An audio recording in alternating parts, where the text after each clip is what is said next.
va a ser muy extraño este mensaje de hoy, va a ser un poco peculiar. Voy a hacer algo que nunca he hecho aquí antes, porque hoy estamos empezando un libro bien largo, el título hoy del estudio es Introducción a Juan. Claro, cuando un pastor llega a una iglesia nueva, y es un pastor nuevo, tiene que andar con bastante sobriedad, porque sabemos, vivimos en el mundo real, y los pastores hoy día evangélicos duran como promedio 3 años en una iglesia. Que un pastor alcance 3 años ya es un logro. O sea, muchos pastores después de 1 año, 2 años, se largan, se van, ¿no? Entonces, cuando un pastor llega a una nueva iglesia por primera vez, tiene que ser sensato y exponer libros más cortos de la Biblia. Porque siempre está la posibilidad de que dentro de 2 años que esté en la calle, ¿no? Así que cuando después de pasar por este umbral ya de 3 años, ya vamos 4 años y medio, 5 años, pues ya puede planificar ya más a largo plazo, ¿no? Porque hay un grupo ya consolidado, todos vamos más o menos por la misma línea, creemos, ¿verdad?, en la palabra, la centralidad de la palabra, y luego puede pensar a largo plazo. O sea, después de 4 años y medio, si sigue siendo contratado, ya puede pensar, ¿no?, a más largo plazo y predicar el Evangelio de Juan, ¿no? Así que, gloria a Dios, hoy vamos a hacer algo, insólito. Vamos a dedicar un mensaje dominical a una introducción de Juan. La cosa hoy es que no voy a estar exponiendo Juan 1:1, esto ya lo haremos la semana que viene. El tema es que como Juan es tan amplio y tan grande, lo que vamos a hacer es hablar 8 puntos, algunos más cortos que otros, para que tengáis un buen entendimiento de este evangelio. Estaba pensando en grabar este mensaje en mi despacho y luego enviároslo por el grupo de WhatsApp, pero sé que hay algunos hermanos en la iglesia que no usáis las redes y que no descargáis los vídeos. ¿Por qué? Porque, hay hermanos aquí que no usáis las redes y está bien. Así que pensé, mira, lo que voy a hacer es compartir el mensaje en la iglesia presencialmente para que todos los hermanos reciban la introducción en vez de grabar ya mi despacho y correr el peligro de que, un 10%, un 15% de los hermanos no tenga acceso a esta introducción. Así que hoy, hermanos, es un poco extraño, es diferente. Es como una tarde teológica, por así decirlo, ¿no? Así que simplemente os explico esto a la hora de entrar en el mensaje de hoy. Estoy dándoos una introducción al Evangelio de Juan y luego la semana que viene arrancamos con la exposición del texto. Así que vamos a empezar entonces con el Evangelio de Juan. Aquí tenéis el bosquejo que vamos a estar utilizando. Aquí tenéis un fragmento, por cierto, del Evangelio de Juan, una de las copias más tempranas. Tenemos 8 puntos. De nuevo, hay puntos muy cortos, así que no vamos a estar aquí 3 horas, no os preocupéis por eso. Pero vamos a ver en primer lugar el autor del Evangelio de Juan, el autor del Evangelio de Juan. En segundo lugar, a ver, aquí está. En segundo lugar, la fecha. En tercer lugar, el lugar, es decir, cuando digo lugar, me refiero al lugar desde donde el cual fue redactado, escrito, ¿Dónde se escribió esta carta? En Almería, en Córdoba, en Sevilla, en Granada. Número 4, quiénes eran los destinatarios, es decir, quienes recibieron esta carta. Nos va a ayudar a entender muchos pasajes ambiguos del libro. Número 5, una estructura. Voy a proponeros una estructura doble, una división en 2 partes del libro que yo voy a seguir. Número 6, el lenguaje que utiliza Juan. 7, algunas características sobresalientes de su evangelio que no encontramos a lo mejor en los sinópticos. Sinópticos, por cierto, son Marcos, Mateo y Lucas. Y número 8, teología. ¿Qué es a grandes rasgos lo que Juan nos quiere enseñar a través de este libro? Así que, de nuevo, yo no puedo hablar exhaustivamente sobre su teología hoy, pero sí resaltar los puntos, digamos, axiomáticos de este libro. Hoy entonces estamos con una introducción al Evangelio de Juan. El texto que he escogido para leer esta introducción es Juan 20, versículo 30. ¿Por qué? Porque es la declaración de propósito del libro. Todo el libro tenemos que entender el Evangelio de Juan a través de esta declaración de propósito. Porque cuando un autor te da una pista y te dice a ti la razón por la cual está escribiendo el libro, pues tú tienes que interpretar el libro a través del prisma de esta declaración de propósito. Y gracias a Dios, Juan nos da una declaración de propósito, como vimos también en 1 de Juan. 1 de Juan 5:12 dice que he escrito estas cosas para que sepáis que tenéis la vida eterna. Hay una declaración de propósito. Y en Juan también, gracias a Dios, a los predicadores nos hace la vida más fácil contar con declaraciones de propósito. Juan 20, 30 al 31. Versículo clave. Dice, hizo Jesús además muchas otras señales señal es una palabra clave en este evangelio, en presencia de sus discípulos, las cuales no están escritas en este libro. Es decir, Jesús hizo un montón de milagros y solamente algunos de ellos están registrados en Juan. Pero estas señales se han escrito para que, aquí está el propósito, para que creáis que Jesús es el Cristo, el Hijo de Dios. Él quiere que creamos en la deidad del Salvador Jesucristo, y para que creyendo tengáis vida en su nombre. Ahí está la declaración de propósito de Juan, que podéis memorizar en, un minuto, es muy fácil, ¿no? De nuevo repito, para que creáis que Jesús es el Cristo, el Hijo de Dios, y para que creyendo tengáis vida en su nombre. Así que hoy vamos a exponer o dar la introducción el Evangelio de Juan, que según William Hendrickson es el libro más extraordinario que jamás se haya escrito. Y dice Hendrickson, quita tus zapatos porque el lugar donde estás es santo. Así que vamos a hacer caso al hermano Hendrickson, quitándonos los zapatos. Nicolás, no, por favor. Vamos a quitarnos los zapatos, estamos acercándonos a Tierra Santa. Bien, aprovecho también para decir, antes de dar la introducción, que muchos creyentes a lo largo de los siglos se han convertido al cristianismo a través del Evangelio de Juan, y no solamente a través de la lectura del Evangelio de Juan, sino a través de la predicación del Evangelio de Juan, porque muchos de nuestros versículos favoritos están en el Evangelio de Juan. Y seguramente tenéis en la iglesia versículos memorizados, ¿no, hermanos? De Juan que os han consolado a lo largo de vuestra vida cristiana. Ok, vamos a empezar entonces con los 8 puntos. Número 1, autor, va a ser unos puntos más largos, y luego hay puntos muy breves que ni siquiera ocupan un folio que mis apuntes. Número 1, al autor. Bueno, Arianis es la que está más cerca de mí. Querida hermana, ¿quién es el autor del Evangelio que estamos estudiando hoy? Muy bien, el autor del Evangelio de Juan es Juan. No es Gustavo, no es Álvaro, no es Raquel, es Juan. Juan, el apóstol Juan.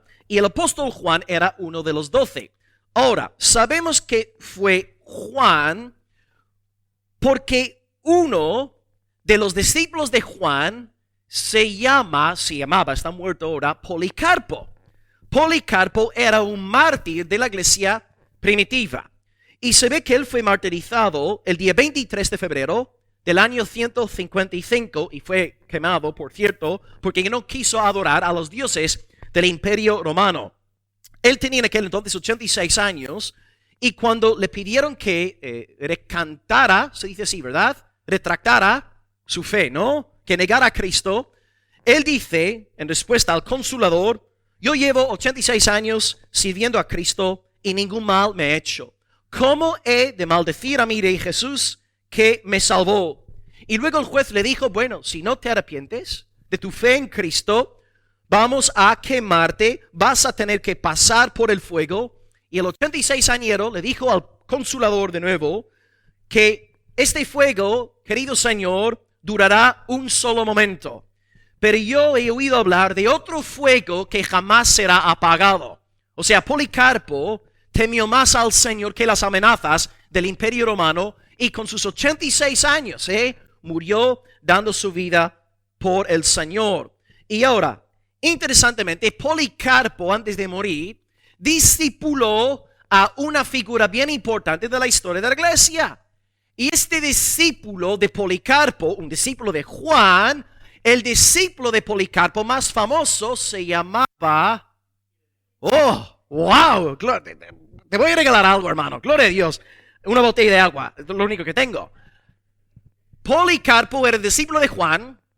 Ireneo era discípulo de Policarpo, así que Ireneo era un discípulo indirecto de Juan.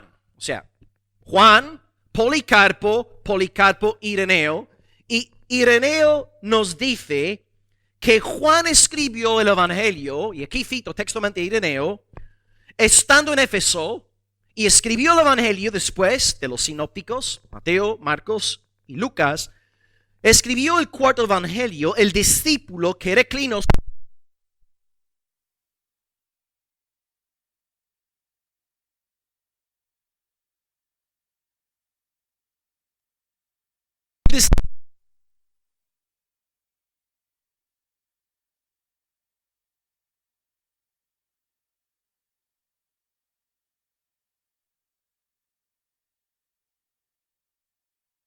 Policarpo.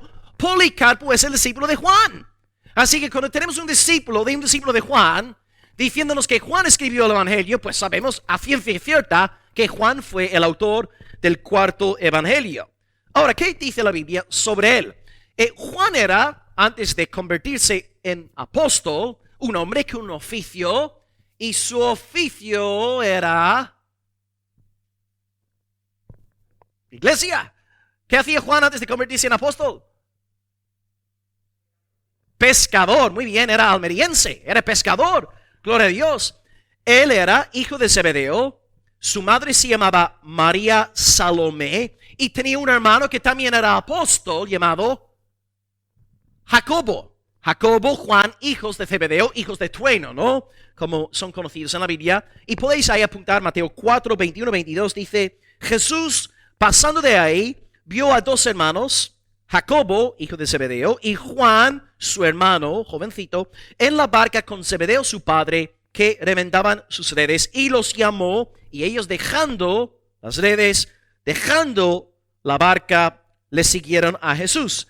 Juan entonces era un joven, un pescador, con un hermano, y sus dos padres, trabajaba para el negocio familiar, y fue llamado por el Señor. Y se ve que dentro del grupo de los 12, él era un discípulo muy privilegiado, porque en varias ocasiones de los evangelios, él puede o tiene la bendición de disfrutar de momentos muy concretos en la vida de Jesús.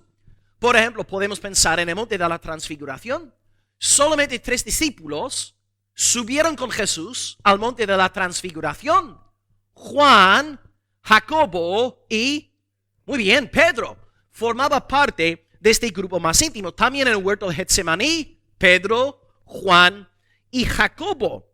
Interesante. También cuando Cristo resucita, la hija de Jairo, dice Marcos 5:37, que Jesús no permitió que nadie le siguiese, sino Pedro, Jacobo y Juan. Hay más ejemplos de esto. Pero vemos que Juan era como un discípulo muy privilegiado, favorecido, que pudo ver muchas cosas que Cristo hizo que los otros discípulos no vieron. Juan entonces era un varón llamado por Cristo, un pescador, un joven, y de nuevo estuvo con Cristo en el monte de la transfiguración y nunca se olvidó de aquella experiencia. Cuando expusimos el libro de 2 de Pedro, cité a Pedro, el cual relata autobiográficamente lo impactante que fue aquello. Dice Pedro, 2 de Pedro 1:16 al 18, tenemos un sermón entero sobre este pasaje en el canal de la iglesia. Cuando Cristo recibió de Dios Padre honra y gloria, le fue enviada desde la magnífica gloria una voz que decía, este es mi Hijo amado, en el cual tengo complacencia. Y nosotros, dice Pedro, nosotros oímos la voz que fue enviada desde el cielo cuando estábamos con él en el Monte Santo. Fue algo inolvidable. Pedro, 2 de Pedro, está a punto de morir, está a punto de ser martirizado y estaba pensando en 30 años antes cuando vio la gloria de Dios resplandeciendo en la faz de Jesucristo. Así que bien, hermanos, vemos que Juan era un hombre favorecido, un hombre bendecido, un discípulo del Señor, pero también metió la pata, como Pedro, ¿verdad? Todos los discípulos fracasaron, fallaron, pecaron. Creo que Juan es más famoso en el sentido de pecados por 2 razones. En primer lugar, Juan era uno de los 2, ¿os acordáis de su madre? Que hablando con Jesús, y me imagino que la madre, María, viendo cómo Juan tenía cierto acceso a Jesús, que a lo mejor los otros discípulos no tenían, la mami de Juan y de Jacobo llama a Jesús aparte, a un lado, ¿no? ¿Y qué le dice la mujer a Jesús? Bien, era su mami, ¿no? Era su madre. En vez de él ser un hombre y decírselo a Jesús, no, dependía de mami para defenderle, ¿no? O sea, ahí tenemos Juan y Jacobo buscando ser los que reinaban con Cristo. Y bueno, Cristo dice, vale, van a tener que beber de mi copa, van a tener que sufrir, ¿no? Ser martirizados por la fe. Y el otro caso de un pecado, fueron reprendidos, es cuando estaban pasando por los, samaritanos, por la zona de Samaria, y la gente no quería recibir al Señor. Y Juan le dice a Jesús, Juan y Jacobo dicen, Señor, ¿quieres que mandemos fuego del cielo para consumir a los samaritanos? ¿Y qué dijo Jesús? Amén, aleluya. No sabéis de qué espíritu sois. El Hijo del Hombre no ha venido a condenar sino para salvar, ¿no? Así que vemos como Juan era en algunos momentos un poco inmaduro. Y luego hay otro ejemplo menos conocido, que se ve que un hombre estaba echando fuera demonios en el nombre de Jesús. Y Juan le dice a Jesús que alguien está haciendo milagros, pero no nos sigue. Y Jesús le reprende en Marcos 9:38, diciendo: no se lo prohibáis, porque ninguno hay que haga milagro en mi nombre, que luego pueda hablar mal de mí. Yo pienso aquí un poco en el ejemplo de Josué. Cuando Josué, en los días de Moisés, Números capítulo 11, estaban profetizando 70 hombres en el campamento. El Espíritu Santo fue derramado sobre ellos, pero 2 hombres lejos del campamento también se pusieron a profetizar. Y Josué le dice a Moisés: Moisés, están profetizando también fuera del campamento. Mándales callar. Y luego Moisés reprende a Josué, diciéndole en Números 11:29, ¿tienes tú celos por mí? Ojalá todo el pueblo de Dios fuera profeta.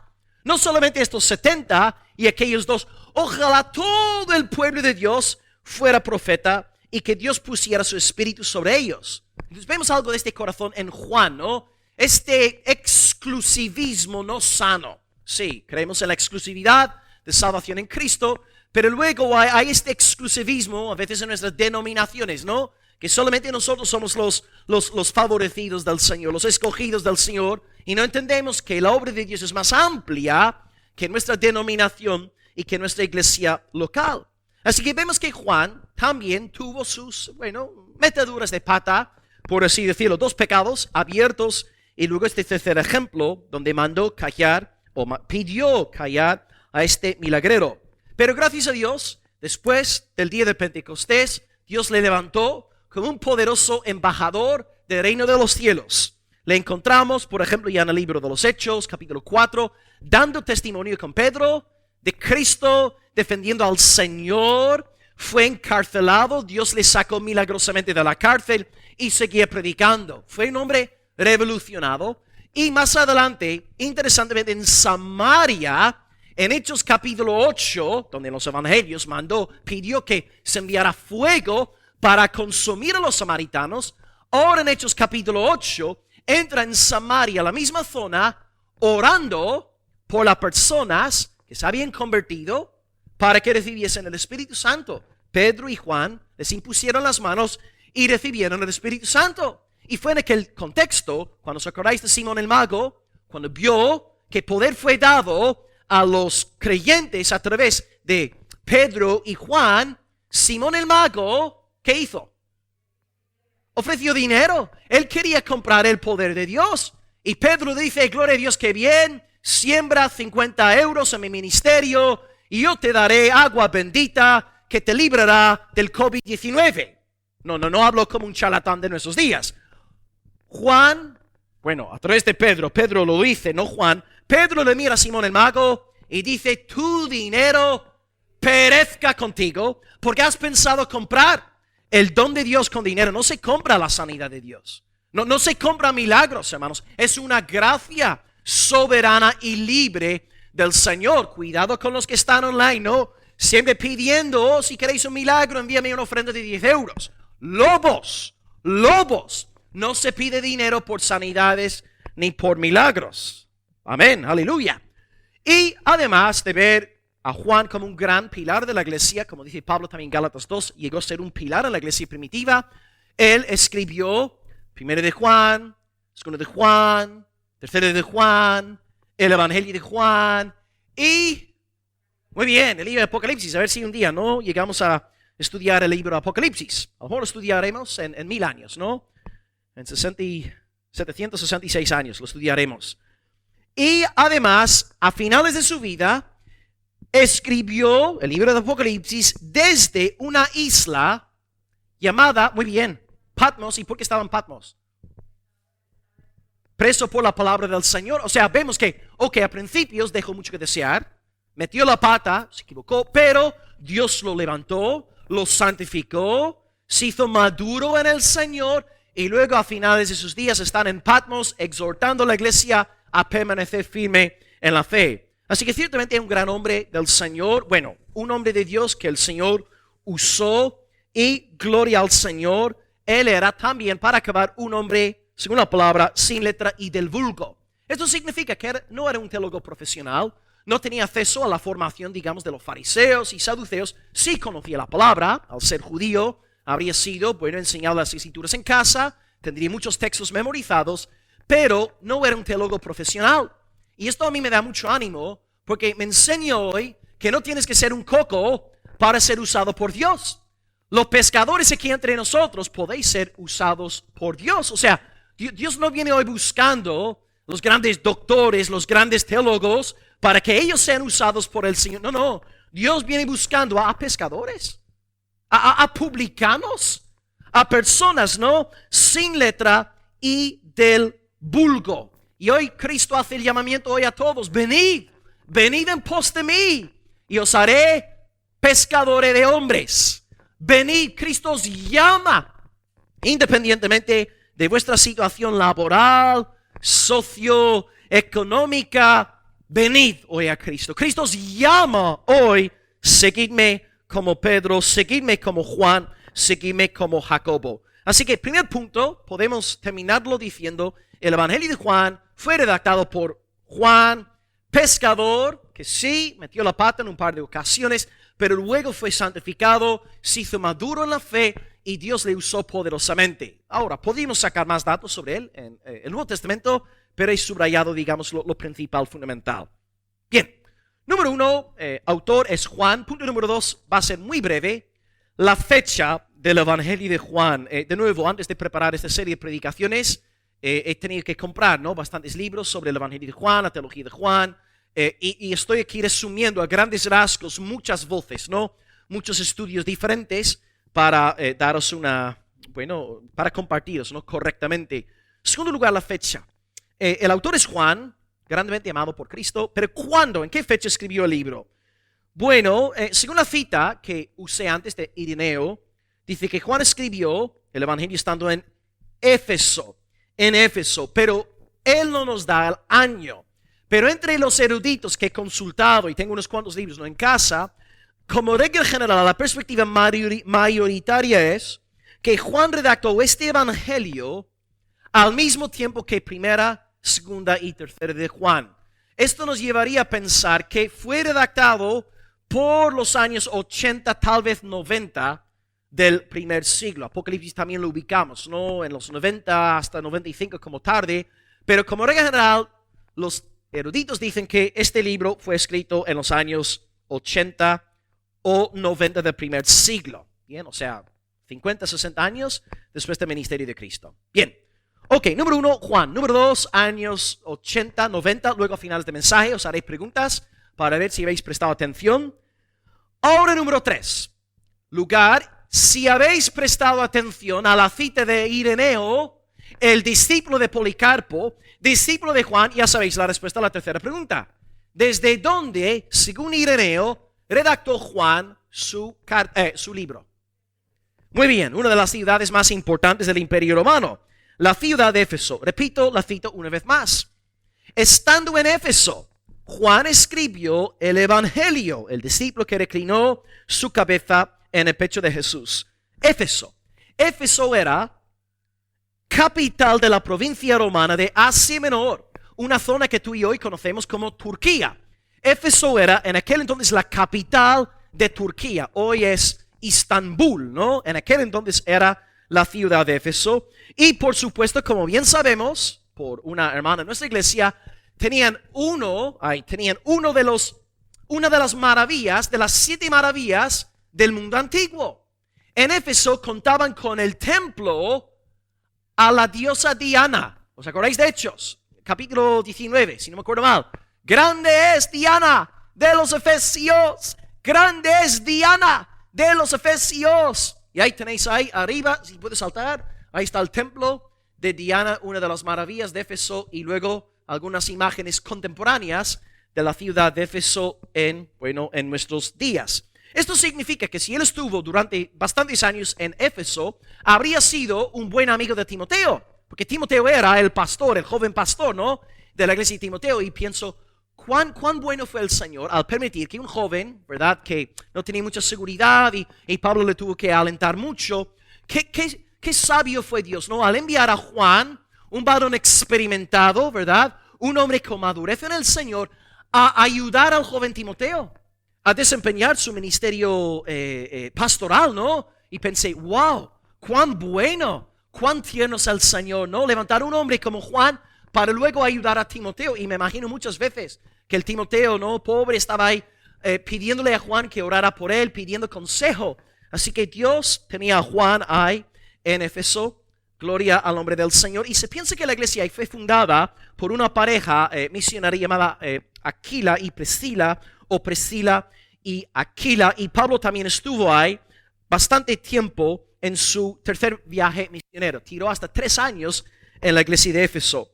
Tristemente, antes de acabar, la iglesia de Éfeso se caracterizó por ciertas líneas judaizantes. Y esto tiene mucho que ver con nosotros en el mundo evangélico, ¿no? Actual, contemporáneo. Pablo condena en 1 Timoteo 1:4 las personas en la iglesia que estaban entregándose a fábulas y genealogías interminables que engendran disputas más que edificación de Dios, que es por la fe. Así que vemos que en Éfeso también había, ¿verdad?, sectas, había gente problemática como en todas las ciudades apostólicas donde había una iglesia apostólica, y en Éfeso tenían un problema con los judaizantes. Más tarde en Apocalipsis, Juan en el Espíritu Santo reprende a Éfeso por haber dejado, y Ramón oró esto la semana pasada, creo que fue en el culto de oración o fue una reunión de hombres. Él reprendió, Cristo a través de Juan, reprendió a la iglesia de Éfeso por haber dejado su primer amor. Fue la iglesia de Éfeso. La iglesia donde estaba Timoteo, donde había estado Pablo, donde había estado Juan. Juan recrimina a la iglesia por haber dejado su primer amor. Éfeso no sale mucho en el Nuevo Testamento. Así que aprendemos que las iglesias nunca han sido perfectas. Estamos aquí en el siglo XXI pensando, madre mía, ¿por qué no tenemos una iglesia como la iglesia apostólica? Bueno, cuando estudias lo que se estaba dando en la iglesia apostólica, yo casi prefiero tener nuestra iglesia en Almería, ¿no? Yo estoy muy contento, ¿no? Cuando yo estudio lo que pasaba en aquel entonces, yo prefiero 1000 veces más estar con nuestra iglesia, ¿no? Nuestro campo de lentejas aquí ahora mismo en Almería. Bien, número 1, el autor es Juan. Número 2, fecha 80, 90 del primer siglo. Número 3, el lugar es Éfeso, capital en aquel entonces de Turquía. Y ahora una pregunta más difícil: ¿quiénes eran los destinatarios? Esto nos va a ayudar a interpretar muchos pasajes ambiguos del libro en estos próximos años. ¿Quiénes eran los destinatarios del libro? Bueno, Mateo fue escrito a judíos, Marcos fue escrito a romanos, Lucas fue escrito para un gentil llamado Teófilo, y Lucas también era gentil. Pero ¿qué hacemos con el evangelio de Juan? De nuevo, Ireneo no nos da la respuesta. Él no dice nada, dice que escribió el evangelio estando en Éfeso y ya está. Yo creo, sin embargo, que a través de una lectura cuidadosa de Juan, que Juan estaba escribiendo para gentiles. Sí, es verdad que entiendo que habrían ciertos judíos creyentes, pero creo que también había un grupo de gentiles que iba a recibir esta carta. ¿Y por qué digo esto? Bueno, voy a daros algunos ejemplos. Juan 2, versículo 6. Voy a leeros el pasaje y os explicaré el por qué creo que fue redactado con los gentiles en mente. Juan 2:6 dice: estaban ahí 6 tinajas de piedra para agua, conforme al rito de purificación de los judíos, en cada una de las cuales cabían 2 o 3 cántaros. Entonces vemos aquí como Juan alude a las 6 tinajas como conformes al rito de purificación de los judíos. Y entiendo entonces que Juan aquí está hablando de los judíos como un grupo ajeno a sus destinatarios, porque no dice aquí 6 tinajas según nuestras costumbres, porque Juan era judío, ¿no? Él está diciendo que las 6 tinajas representaban los ritos de purificación de los judíos. Y entiendo que esto significa que había gentiles oyendo este evangelio. Texto número 2, Juan 4:9, dice: la mujer samaritana le dijo a Jesús: ¿cómo tú, siendo judío, me pides a mí de beber, que soy una mujer samaritana? Y luego Juan agrega una nota editorial que no haría falta si estuviera enviando el evangelio a judíos. Dice Juan: porque judíos y samaritanos no se tratan entre sí. O sea, si yo estoy escribiendo un evangelio a un almeriense, y yo sé que los almerienses se llevan muy mal con los, bueno, ¿cómo se dice? Murcianos. Yo sé que no es así, ¿no? Pero digamos que todos aquí sabéis que los almerienses no se llevan bien con los murcianos. Se dice así, ¿no? Murcianos. Yo no tengo que deciros en un evangelio que son bien vosotros, los almerienses y los murcianos no se aguantan lo uno al otro. No tengo que hacerlo porque estamos en una cultura donde todos entendemos que los almerienses y los murcianos no se llevan bien. Entiendo entonces que Juan 4:9 nos está revelando que Juan está pensando en gentiles, en personas más allá de Palestina, explicando la realidad social. Texto 3, tengo 4. Texto 3, Juan 10:22. Se celebraba en Jerusalén la fiesta de la dedicación, era invierno. Porque sé que el evangelio de Juan no fue enviado a judíos por este dato. Todos los judíos sabían perfectamente que la fiesta de la dedicación no se celebraba en primavera, ni en verano, ni en otoño. Tú dices fiesta de dedicación a un judío de Palestina, él está pensando en invierno. Pero Juan te dice que se celebraba en aquel entonces la fiesta de dedicación, era invierno. Está añadiendo este dato porque sabe que sus lectores no están conscientes de la realidad judía.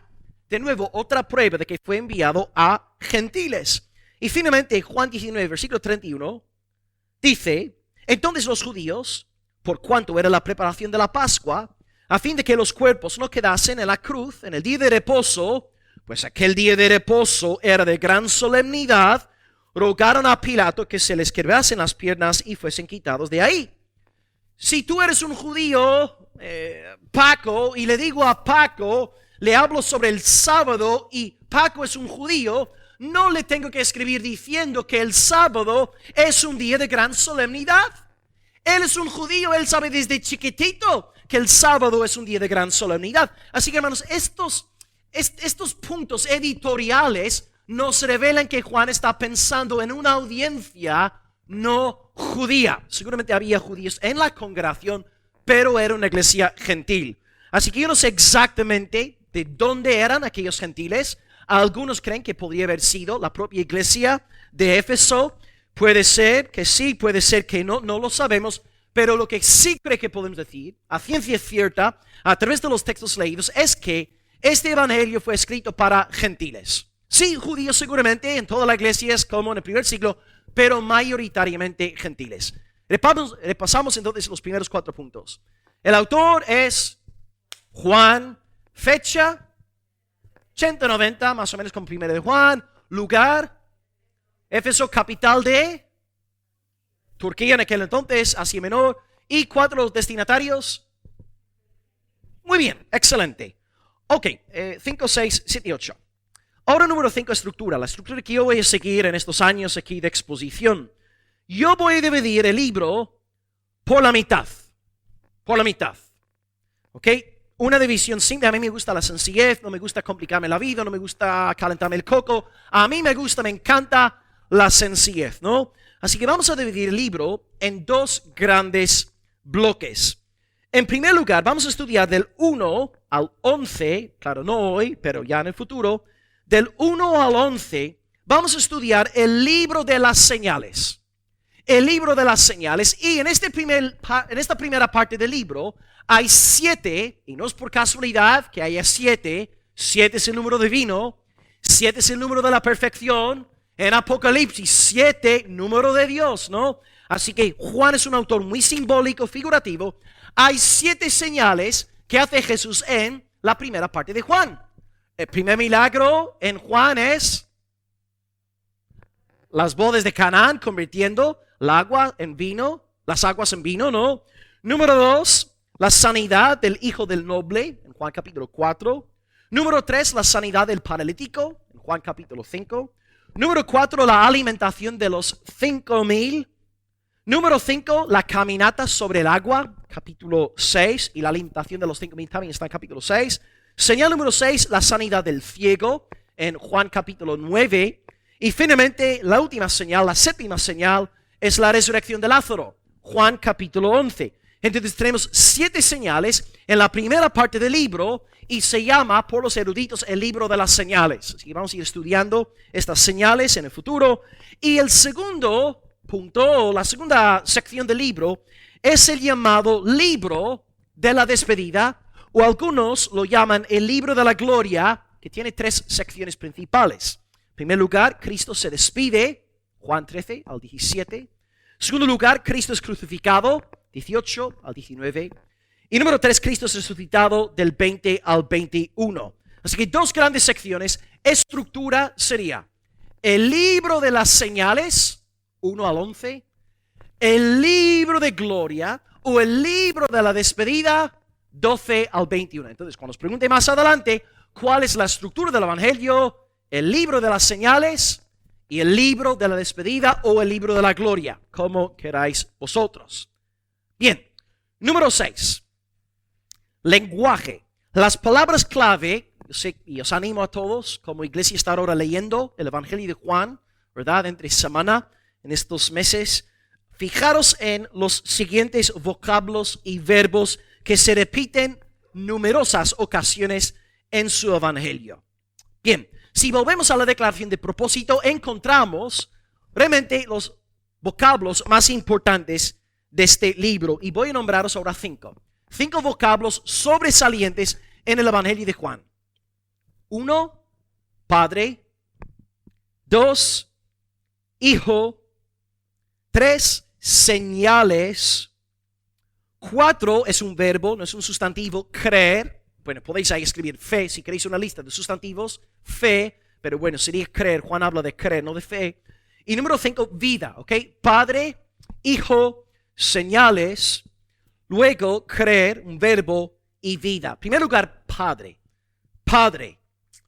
Padre y Dios son intercambiables en el Evangelio de Juan. Es el Padre quien envía al Hijo. Es el Padre quien ama al Hijo desde antes de la fundación del mundo. El Padre le concede la misión al Hijo para que predique el Evangelio. Y esta relación intratrinitaria se nos exhibe de forma hermosa y bella a lo largo de la carta. Por ejemplo, en 3:35, Jesús dice, el Padre ama al Hijo y todas las cosas ha entregado en su mano. Y la relación entre el Padre y el Hijo es tan estrecha en Juan que Jesús puede decir en Juan 5:23, el que no honra al Hijo, no honra al Padre que le envió. Así que en realidad cuando nos topamos con testigos de Jehová que están negando abiertamente la deidad de Cristo, no están honrando a Cristo, no están honrando al Padre. El que no honra al Hijo, no honra al Padre. Así de estrecha es la relación entre el Padre y el Hijo. Es como la relación entre un matrimonio. Si tú denigras a mi esposa, si tú te metes con Agota, te estás metiendo conmigo. Somos una sola carne. Nos defendemos el uno al otro. Yo defiendo a Agota, ella me defiende a mí, ¿no? Y en este sentido, si tú atacas al Hijo o no reconoces la identidad del Hijo, estás pecando contra el Padre. Así de estrecha es la relación entre los dos. Y claro, vemos esto claramente en los evangelios y sobre todo Juan, cuando Jesús revela su deidad, los judíos le quieren apedrear. ¿Os acordáis? Un solo ejemplo. Jesús dice a los judíos, de cierto os digo, antes de que Abraham fuese, yo soy. Y tomaron piedras para arrojárselas, porque él siendo hombre se hacía igual a Dios. Entonces tenemos que entender que el Padre es una figura predominante en este evangelio. Número 2, por supuesto, Hijo. El evangelio es hijo céntrico, Cristo céntrico, Mesías céntrico. Jesucristo, según el evangelio de Juan, y estoy predicando una iglesia que ha estudiado primero de Juan, segundo de Juan, tercero de Juan, según el apóstol, Cristo es 100% hombre y 100% Dios, perfecto mediador entre el cielo y la tierra. Aleluya. O sea, ya Juan dice esto y César Vidal dice en su libro Los primeros cristianos, página 243, que hijo de Dios en el evangelio de Juan, hijo de Dios es una expresión que indica igualdad con Dios. Cuando te topas con la expresión hijo de Dios en el evangelio de Juan, tienes que pensar en divinidad, deidad. Y curiosamente, Cristo utiliza la expresión yo soy, y esta expresión seguida por un símbolo 7 veces.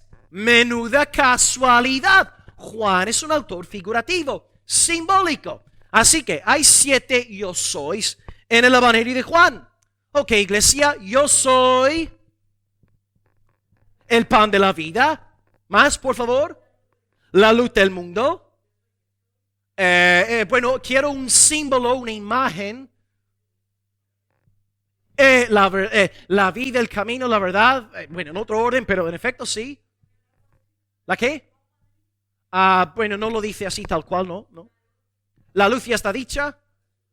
Yo soy la resurrección y la vida, resurrección de Lázaro, amén. Yo soy la puerta. Yo soy el buen pastor. Y vino. Yo soy la vid. Yo soy la vid. 7 yo sois, ¿no? 7 señales, 7 yo soy. ¿Por qué? Porque Juan está escribiendo figurativamente. Está usando el número 7 con un énfasis teológico, diciendo que Jesús es Dios. Y es verdad que, como dice Paqui también, hay otros momentos en el Evangelio de Juan donde Jesús dice yo soy sin utilizar una imagen, ¿no? Por ejemplo, antes de que Abraham fuese, yo soy. Juan 8 también 24, si no creéis que yo soy, pereceréis en vuestros pecados. O cuando viene andando sobre el agua, en Juan 6:20, no temáis, yo soy. O sea, es verdad que más allá de las 7 descripciones hay otras, bueno, expresiones yo soy, pero sin el símbolo, ¿no? Sin esta imagen que hemos antes comentado. Así que tenemos Dios el Padre, Dios el Hijo, 100% hombre, 100% Dios. Número 3 tenemos señales. Señales. Ya he nombrado las 7 señales de Juan, así que no voy a volver a hablar sobre esto. Podéis ahí apuntar de nuevo las 7 señales. Número 4, palabra clave, fe. O en plan verbal, como lo usa Juan, es creer. Vuelvo a la declaración de propósito. He escrito este libro para que creáis que Jesús es el Cristo, el Hijo de Dios. El libro entonces es apologético, es evangelístico. Él quiere convencer a sus lectores de que Jesús de Nazaret es el Cristo, es el Hijo de Dios. Y por esta razón tenemos este evangelio. Es una defensa de Cristo. Y número 5, sustantivo clave, vida. Juan nos revela algo increíble. Si tú hoy crees que Jesús de Nazaret es el Hijo de Dios, tú tienes vida eterna. Y no es que tendrás vida eterna, que también es cierto, pero tú en el presente ya estás disfrutando de la vida eterna.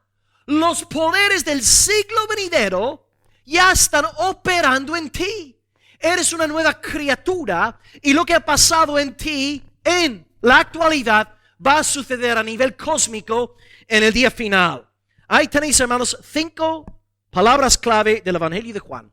Padre, Hijo, señales, creer y vida. Y iremos estudiando en diferentes mensajes en más detalle estos vocablos. Ok, penúltimo punto, y estos últimos 2 puntos no son tan largos. 7 características y 8 teología. Número 7, características.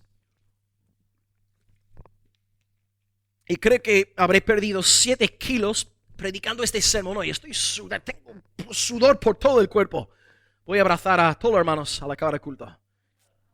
Ok. 3 características del Evangelio de Juan. 3 características. ¿En qué sentido es Juan distinto? Cuando pensamos en los sinópticos, cuando digo sinóptico, aludo a Mateo, Marcos, Lucas. ¿En qué sentido es Juan distinto? 3 cosas básicas. Primera diferencia fundamental. Juan es muy simbólico. Muy simbólico. Lees Mateo, lees a Marcos, lees a Lucas. No, como regla general, no hablan con, digamos, segundas intenciones. No están, te dicen lo que pasó y punto. Pero en Juan siempre te está enseñando cosas más profundas detrás del lenguaje. Siempre hay un propósito más hondo, más profundo, ¿no? En el Evangelio de Juan. De nuevo, es el autor de Apocalipsis, que nos habla del 666, que nos habla de la bestia, que nos habla de la gran ramera, que nos habla del cordero, del león. Así que en Juan vamos a toparnos con muchísimos símbolos. El símbolo del agua, el símbolo de la luz, el símbolo de la verdad, del camino. Estos símbolos van a ser usados muchísimo desde el principio, Así que esto no es algo, no encontramos esto en los sinópticos. Así que primera característica, Juan es un autor simbólico. Y si entendiéramos esto, nos ayudaría mucho a la hora de leer Apocalipsis también. Número 2, cómo no, Juan es el evangelio que más resalta la deidad de Cristo. Ahora, no estoy diciendo para nada, como los progresistas y los liberales, de que no, es que la doctrina de la deidad de Cristo es un invento de Juan, es un invento de Pablo y no se encuentra en los sinópticos. No. La doctrina de la deidad de Cristo está en los sinópticos.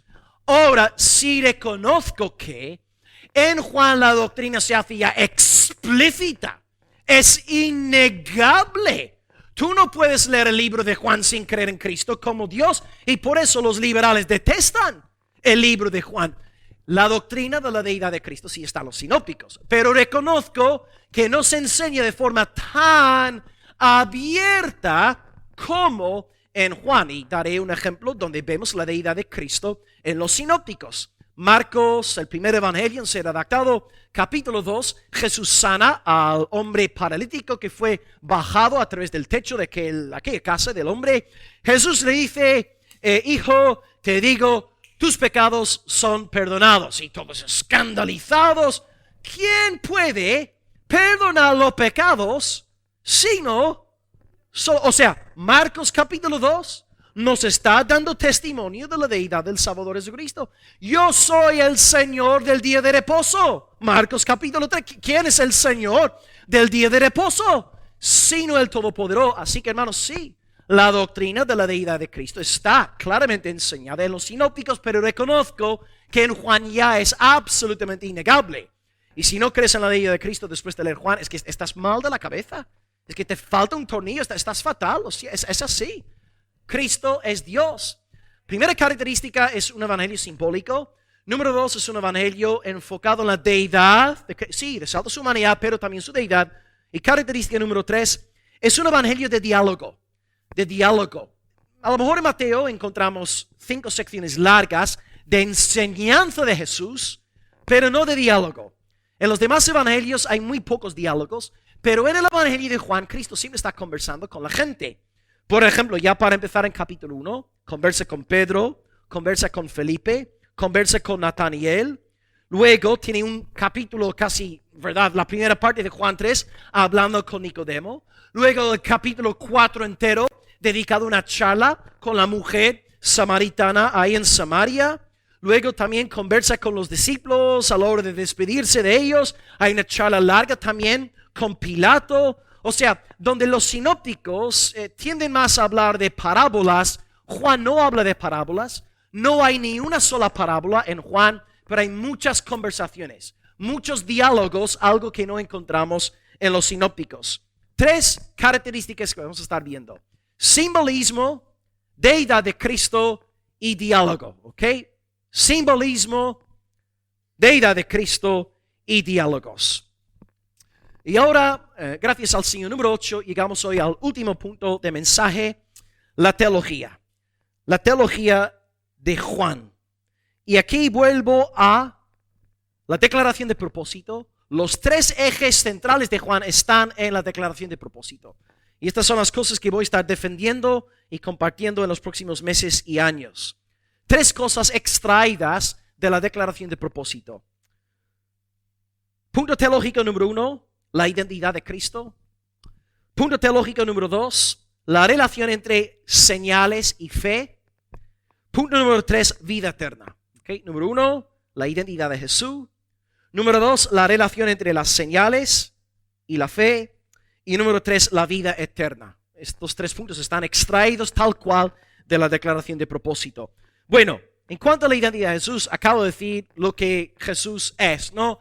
100% hombre, 100% Dios, único mediador, a través de su muerte en la cruz, perdona a todos aquellos que colocan su fe en Él, todos aquellos que se arrepienten, ¿verdad? Jesús es el único Salvador.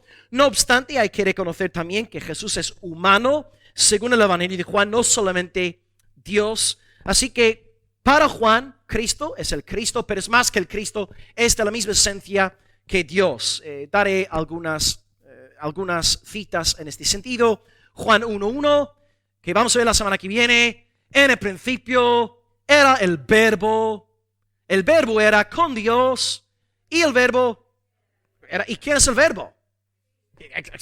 Hermano, más explícito e imposible. Por eso digo, no puedes leer el Evangelio de Juan sin aceptar la deidad de Cristo. Es que es imposible, ¿no? Así que tenemos Juan 1:1 y de nuevo hay muchas más expresiones que tengo aquí apuntadas, pero bueno, voy a saltarlas, ¿no? Porque no hace falta, ya he defendido la deidad y la humanidad de Cristo. Número 2, esto es muy interesante, algo que a mí siempre me llama la atención cuando enseño, ¿no? El Evangelio de Juan. Llevo, 8 años, ¿no? En diferentes seminarios enseñando este Evangelio. Algo curioso es la relación, en segundo lugar, entre señales y fe. Señales y fe. Como regla general, pensamos que si Dios hiciera más milagros en Almería, más personas creerían en Él. Y pensamos, Señor, mira las iglesias en Almería, son iglesias humildes, la membresía es, pequeñita, humilde. Señor, si solamente hicieras más milagros, más personas en Andalucía creerían en ti. Pero cuando estudiamos el Evangelio de Juan, algo bien extraño sucede. Vemos que, por un lado es verdad que algunos llegan a la fe en el mesíasgo de Cristo a través de las señales, pero muchos otros, al ver las señales, se endurecen y llegan a odiar a Cristo aún más después de presenciar sus milagros en persona. Así que vemos una especie de relación enigmática entre las señales y la fe. Si pensamos que todas las personas van a creer por ver milagros, estamos muy equivocados.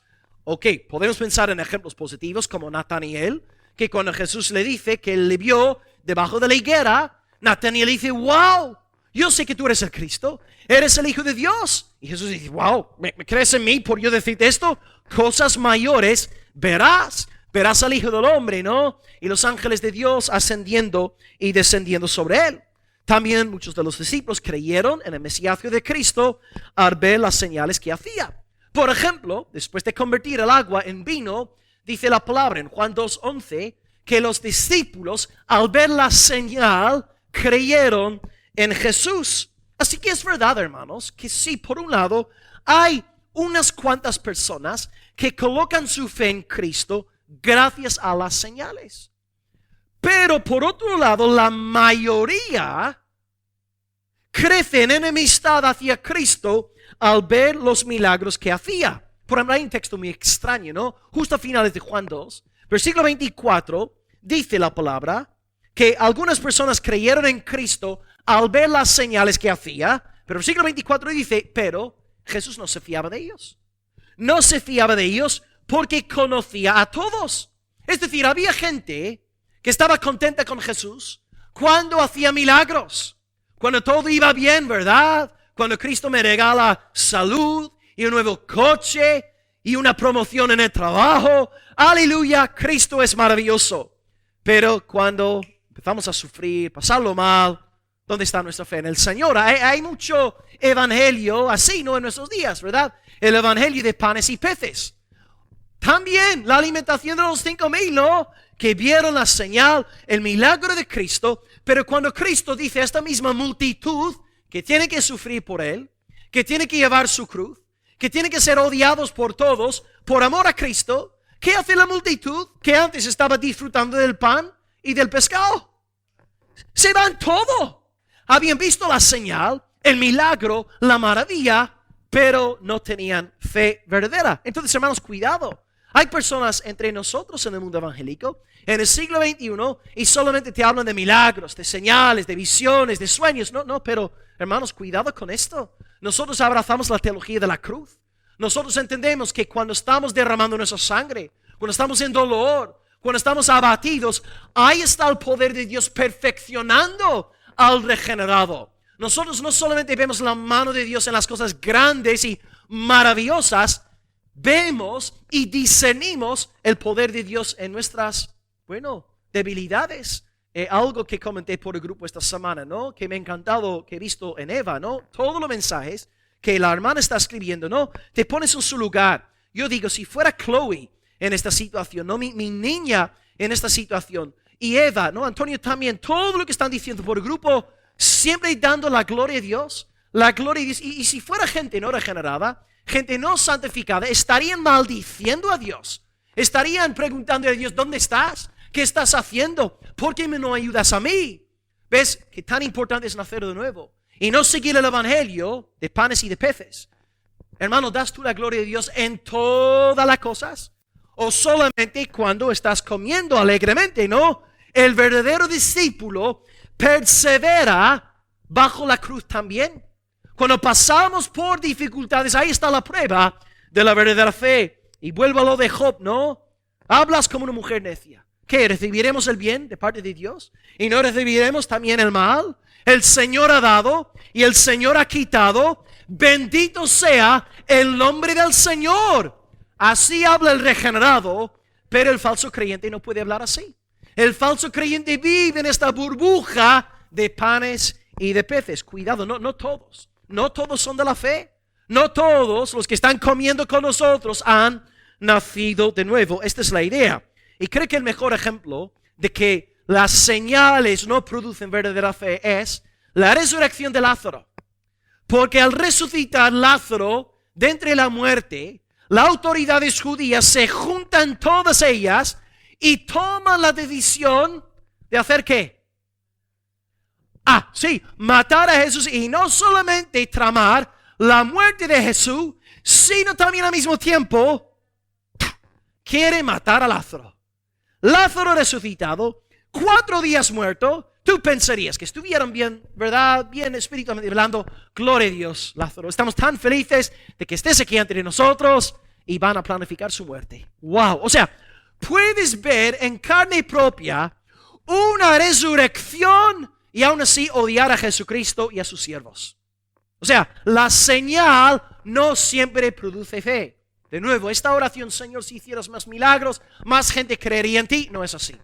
No es así. La salvación no es de la señal. La salvación es del Espíritu Santo obrando fe en el corazón. Y cuando tenemos fe en el corazón, vemos la gloria de Cristo a través de las señales. Pero si no tenemos el Espíritu Santo, no interpretamos las señales correctamente. Cuidado con esta línea actual de milagros, señales, como si fuesen el fin de la existencia cristiana. No es así. Y acabo pues con el tercer subpunto de la teología. Hemos hablado de la identidad de Jesús. Hemos hablado de la relación rara entre señales y fe. Y número 3, para acabar hoy, la vida eterna. Vida eterna. Juan es un autor extraño en el sentido de que al hablarnos sobre la vida eterna, no habla exclusivamente sobre la vida como algo futurista. Juan hace hincapié en la experiencia presente de la vida eterna. Esto es algo muy peculiar y único en Juan. Para Juan, el creyente ya tiene vida eterna. Ok, es verdad. Nicolás, como hemos estado explicando en estas semanas, fallece, va al estado intermedio, está en forma almática con el Salvador hasta la segunda venida, y luego Nicolás recibirá su cuerpo glorificado, sirviendo a Dios, explorando los recursos de una nueva tierra para la gloria de Dios. Aleluya. Nicolás tendrá la vida eterna. Amén. No estamos negando que Nicolás, en el sentido futuro de la palabra, tenga la vida eterna. Pero Juan quiere que entendamos que esta vida eterna ya se está dando, ya está obrando en nosotros. Esto realmente es como Pablo en sus escritos, cuando habla del Espíritu Santo, como las primicias, ¿no? O sea, ya estamos experimentando algo en el aquí, en el ahora, que de alguna manera en el futuro va a ser amplificado e intensificado. Piénsenlo a veces, cuando estamos cantando hoy esta canción, no te damos gloria, y tenemos los ojos cerrados, y estamos solamente pensando en el Señor, y estamos llenos y felices en Dios, ¿no? Son momentos preciosos y maravillosos y es como si pudiéramos ya tocar el cielo. Hermano, esta experiencia, esta cercanía, esta comunión, los santos alabando a Dios, esto, hermanos, multiplicado por 100,000, va a caracterizarnos por los siglos de los siglos. Todo lo que experimentamos aquí espiritualmente es pobre, es pálido, es tan superficial, es en la edad venidera. Cuando vamos a experimentar esto, hermanos, en su plenitud. Porque fijaos en nosotros, aquí estamos hoy contentos, ¿no? Estudiando la palabra, orando, cantando, estamos felices, pero ya está. Esta misma tarde, las pruebas volverán. Mañana por la mañana ya empiezan las peleas de siempre. Ya los dolores de cabeza del martes. O sea, siempre que en esta vida disfrutamos del Señor, pero seguimos en peregrinaje. No hemos llegado todavía al lugar celestial. No hemos llegado al reposo eterno todavía, ¿no? Así que gloria a Dios. Todo lo que tú estás experimentando es la vida eterna en ti. Ya ha empezado. Ya eres una nueva criatura. Y esta vida que está en ti, en el día de mañana, va a multiplicarse, intensificarse, va a ser glorioso, indecible. Gloria al nombre de Dios.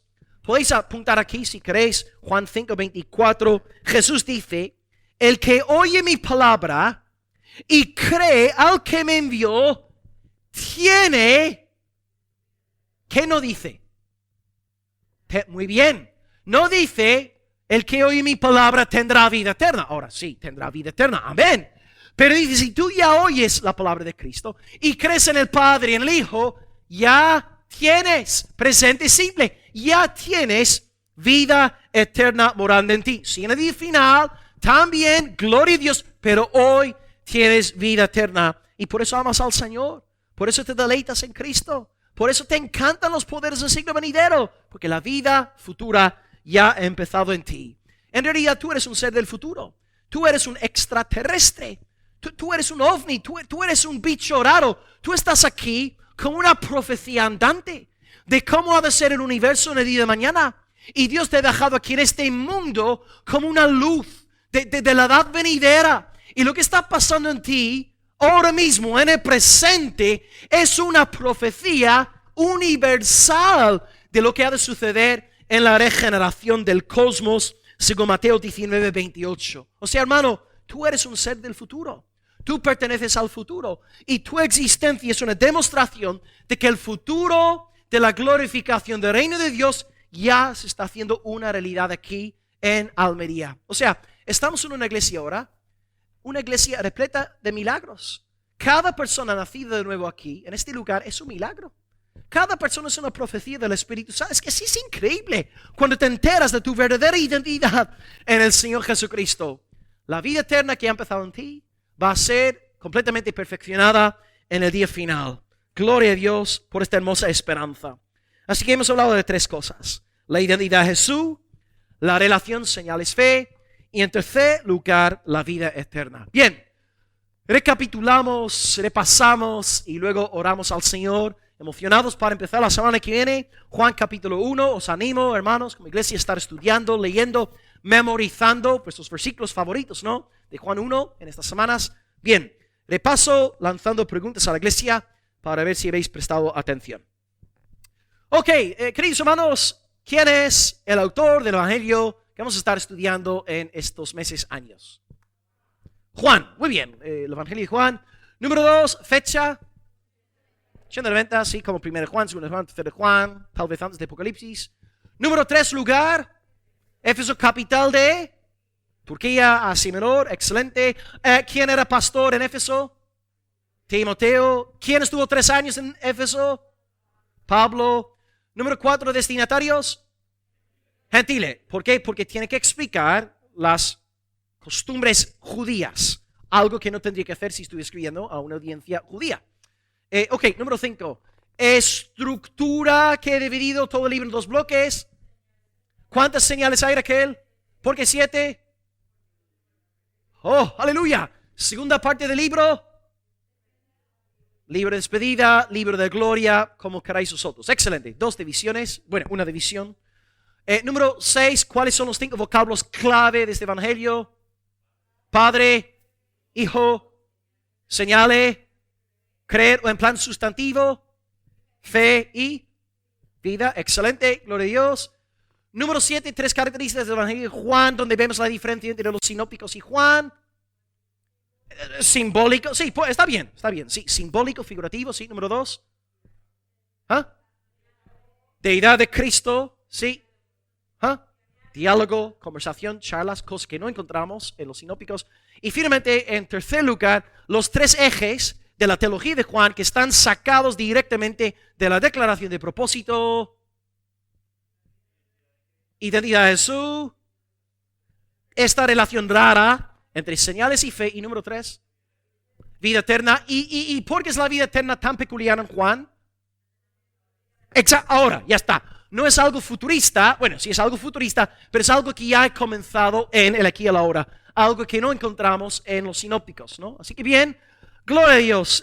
Yo sé que ha sido un poco más difícil hoy, ¿verdad? No es lo mismo que recibir una predicación, pero bueno, yo sé que estoy aquí hoy asentando la base del futuro, ¿no? Así que hoy creo que ha sido importante también echar estas, raíces, ¿no? Poner este fundamento como iglesia y luego poder empezar bien la semana que viene teniendo todos estos datos en mente. Así que gloria a Dios por el evangelio de Juan, gloria a Dios por la vida eterna. Vamos a orar al Señor y luego encomendar toda esta semana a su nombre. Oremos a nuestro Dios, aleluya. Gloria a Dios. Amén.